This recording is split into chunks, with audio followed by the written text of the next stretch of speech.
그 환자분들한테 그렇게 설명을 합니다. 장은 하수 처리장과 같은 곳이다. 그런 설명을 많이 드리는데요.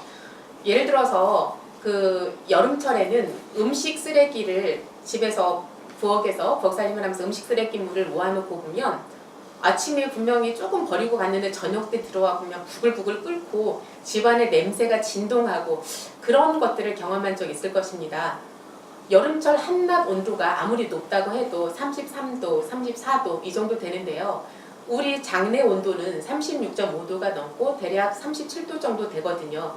그래서 음식물이 들어와서 제대로 소화, 흡수되고 찌꺼기를 정해진 시간에 정확하게 탁탁탁 내려보내지 않으면 그 순간부터 부패가 일어나서 그 가스가 찬다든지 여러 가지 증상들을 일으키게 되는데요. 그래서 뭐 음식물이 지저분한 독한 가스를 함유한 그런 음식 찌꺼기들이 내 몸에 오래 머물러 있다 보면 거기에서 장염이 일어날 수도 있겠고요. 또 뭐 대부분의 경우는 이제 변비를 수반한다든지 그리고 설사와 변비를 반복해서 하는 그런 과민성 대장증후군 이런 현상들이 나타나기도 하고요.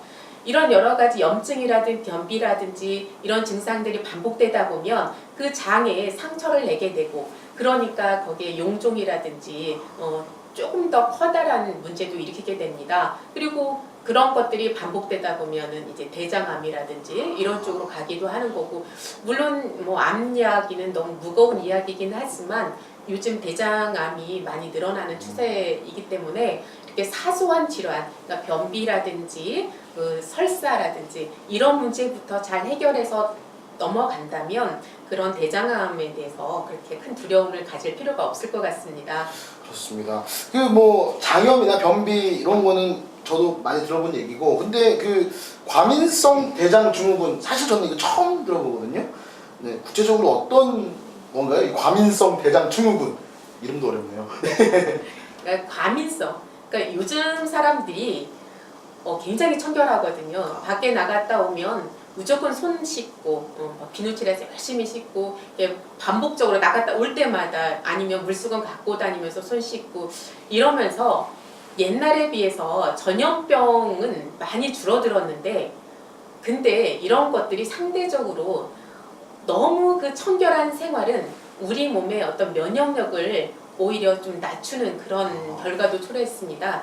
그래서 예전에는 적당히 흙놀이도 하고 지저분한 것도 만지면서 놀다 보니까 이제 전염병이 가끔가다 돌 때는 뭐 전체적으로 돌기도 했지만 전체적으로는 평소에 그런 약한 어떤 바이러스들이랑 싸웠던 그런 경험들이 있기 때문에 조금 더 치명적인 균이 들어왔을 때 그것으로부터 내 몸을 보호할 수 있는 그런 능력을 기를 수 있었는데 요즘은 너무 청결한 생활을 하다 보니까 이제 외부로부터 내가 평소에 먹지 않았던 이게 좀 불편한 음식이 들어왔다든지 아니면 어디 장소를 이동해서 물을 바꾸어서 먹었다든지 그런 여러 가지 그 환경의 변화가 일어났을 때 이 장이 그것에 대해 적응을 하지 못해서 일어나는 그 설사라든지 변비라든지 이런 여러 가지 장에서 일어나는 문제들 그것들을 그냥 통틀어서 과민성 대장증후군이라고 합니다.